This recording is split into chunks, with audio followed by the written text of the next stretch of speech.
All right, everyone. This is the Heavenly Bodies Astrology Deck and Little Guidebook by Lily Ashwell.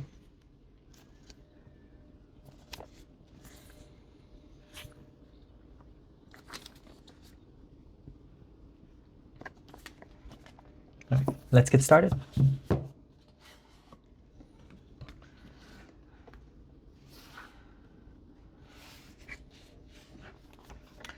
Here is the box, and it comes in a very, very nice, thick magnetic tuck box. It's got a very collage-y, ephemera style to it. Now, this isn't a tarot deck. This is an astrology deck. I will be reviewing different styles of decks, like affirmation decks, astrology decks, things like that, because it kind of goes with everything that I really do in general. So here is the inside, and I love how artistic this is. It's like a collage book or something, you know. It's like I said, it's ephemera style. It's very, very ephemera. But here's the, oh, look at this book. I'm sorry, you guys, if you hear there's the neighbor's kids are outside right now. Heavenly Bodies Astrology Little Guidebook. So just to give you a little. Okay, now this is a, let me go ahead and give you a few of the little facts. So it is 51 soulful hand illustrated astrology cards in a 2-piece box. So people, very organic. It's beautiful. So here's some of the pages. It is in color, which I appreciate. Very nice hardback. And I guess the book is basically teaches you about astrology. Like here, it's the natural zodiac, the elements, polarity, the modes, which is, I guess, modalities, the nodes of destiny. Look, a map of the heavens as I took my first breath. I just, wow. I mean, look at this. It's all in color. It tells you about the deck, the cards. It gives you keywords, omens. Let's see what else. Yeah, I mean, the artwork looks incredible. And I'm not one usually for animal decks, but I really, really love the style of this. Okay, so here's the inside. Let me go ahead and take that. I mean, every piece of this box is so artsy, and it's like being inside someone's personal journal. It's so beautiful. Look at here's the box. I love that they have it wrapped in some of this instead of the usual white. It's wrapped in a paper like that. It's cute. Oh gosh, right off the bat, I get what people were saying in the comments that the cards are super, super delicate. Yes, they are. This is not a great card stock, but I'll say that right off the bat. However, let's see the deck first before we judge, okay? So I'm gonna go ahead and just start showing you. The Sun, self-express and embody truth, card 0.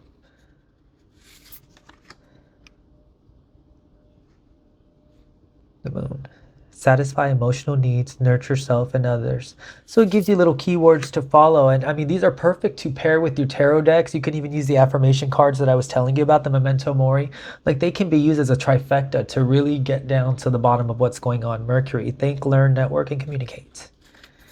And that's really cool because this can get you started on your astrological journey. If you're really trying to learn astrology like I am, this is a good way to help. And I think the book, from what I read in the comments, is supposed to be really, really key to working with this deck, and also helps a lot on your astrology journey. Venus, give and receive love, find value, and see beauty. Mars, move forward and defend self. Saturn, feel restricted, experience struggle, learn hard work and patience. Oh my gosh, this is my time, Lord Saturn. Jupiter, grow and expand. I'm an Aquarius, so yeah, I'm very familiar with Saturn and everything to do with Pluto right now. Uranus, radical change or radically change. Neptune, dream and transcend. Pluto, transform. I'll say. I like that. Look at that. You really bring going. I hope it's not catching too much of a reflection. Chiron, hurt and heal. The wounded healer. Aries, independence, bravery, and passion.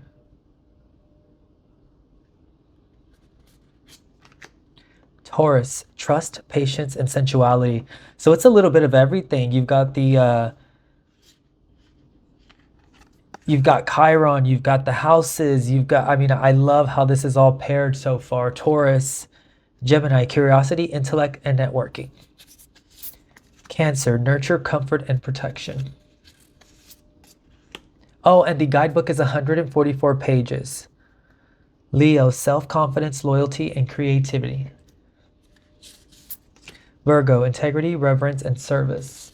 Tell me down in the comments, guys, do you agree with this? If you are an astrologer, or if you work in the astrology field, or you're just getting started, do you agree with the keywords of the way these are being described? I mean, obviously, they're the sort of surface level meanings. I'm sure there's way more than this. Actually, I'm pretty positive there is. Libra, consideration, fairness, and harmony. Scorpio, intensity, exposing, purging, and renewing. Sagittarius, optimism, exploration, and freedom. Capricorn, ambition, realism, and methodical steps. I mean, I kind of feel like you could just do an astrology reading, like if you were to look at someone's chart and then kind of throw this in at the end as a little added bonus for people when you first start doing astrology readings. I think that'd be pretty amazing. Ambition, realism, and methodical steps, Capricorn. Aquarius, originality, philanthropy, and progressive imaginings. Pisces, intimacy, intuition, and compassion. These are lovely cards. I agree, the art is beautiful. It's a very, very soft pastel look, a very muted pastel, which I kind of like because I'm not usually one for bright colors like this, but the muted tones that are thrown over and kind of the old world look to it is very, very beautiful. And from every comment that I have read, there really wasn't much bad said about this deck. This helped a lot of people learn astrology, as well as just kind of a fun deck, something a little different. House 2, physical security, possessions, material values, and self-worth. Oh, I'm sorry, I didn't read the first one. House 1, individuality, self-image, and approach to life. House 3, early learning, childhood relations, the rational mind, and communication. House 4, cultural and family roots, home, peace, and comfort. House 5, passion, play, children, confidence, and creativity. I like this because this will actually help me memorize the houses. Oh God, this really is going to be a good deck. Yep, this will be a permanent up here. I can already see it. I'm a little worried about the cardstock because it's very thin, but I just have to be very, usually as soon as I pick up my deck, I know how I'm supposed to shuffle it. If I feel the paper immediately, I know that this has to be a soft shuffle. House 6, establishing a foundation, health, daily life, and practical details. House 7, profound relationships, intimacy, and romantic partnerships. See, that's what I'm saying. Do you agree with the houses and the way that they're being described in these keywords, or would you add anything to this? Let me know down in the comments because I would really like to know maybe something more in depth for each house. That way it makes it easier because I want to make a chart and start to write these words in as a way to kind of bear down and focus on certain things when I look at the houses and how they're changing and how they progress. House 8, transformation, karma, facing fears, and legacies. House 9, spiritual growth. House 10, structure, discipline, life mission, accomplishment, and career. House 11, friends, like-minded groups, and humanitarian beliefs. I really like all of this. Like, it really is starting to, I'm starting to understand now why there were nothing but good things said about this deck. I don't think I've seen anything quite like this. Similarities, but not anything this in depth. House 12, spirituality, transcendence, karma, sacrificial service, and healing.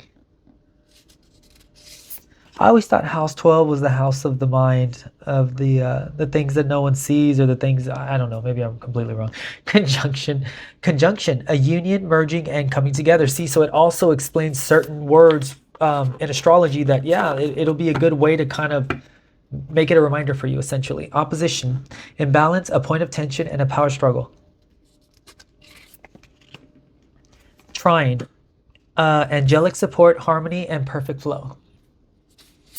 Square, challenging situation and a mountain to climb. A combination of tensions and flow, potential, and a rewarding situation. Earth, persistence, patience, and practicality. Air. So now we're getting into the elements. Open-mindedness, objectivity, and learning. I'm sorry, I think I may have been jiggling this camera. I do apologize if that's been happening. Ugh, I hope not. Really nice cards. Fire, confidence, optimism, passion, and bravery.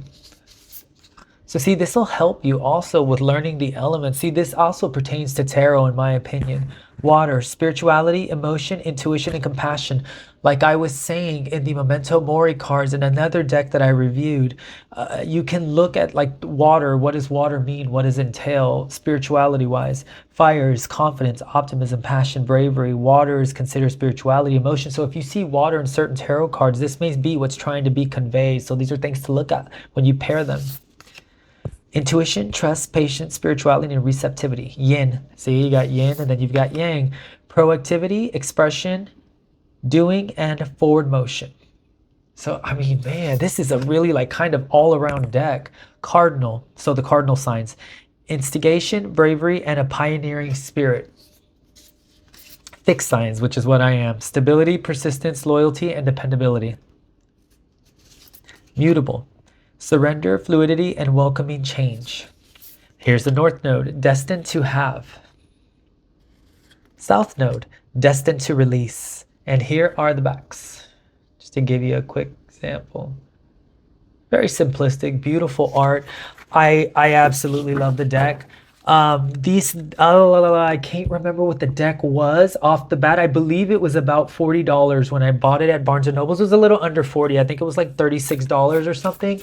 But this is definitely a bigger deck. I would compare it to most Oracle decks that I've worked with. I mean, take your pick. The most known, like the Sacred Something Oracle deck. We've got the... this one that I have up here is pretty much the same size. This is the Shaman's Dream Oracle, and I know a lot of people have this, but just to kind of give you an idea of the size difference, I mean, it's a little bit wider, the Shaman's Oracle, but they're pretty much the same height. So, I mean, just it's comparable to that that Oracle deck. But I would highly recommend this deck if you can get a hold of it. It's not very easy. I did go onto the author's website, and it does appear that she had an influx of orders come in. I wonder if somebody did a video or something and it just blew up again. This is the Heavenly Bodies Astrology Deck and little guidebook. I would highly recommend this if you're just starting out on your astrology journey, or if you're, you know, already a seasoned professional. This is perfect for tarot pairings. Yeah, so that's all I have to say. I will talk to you guys soon. Bye.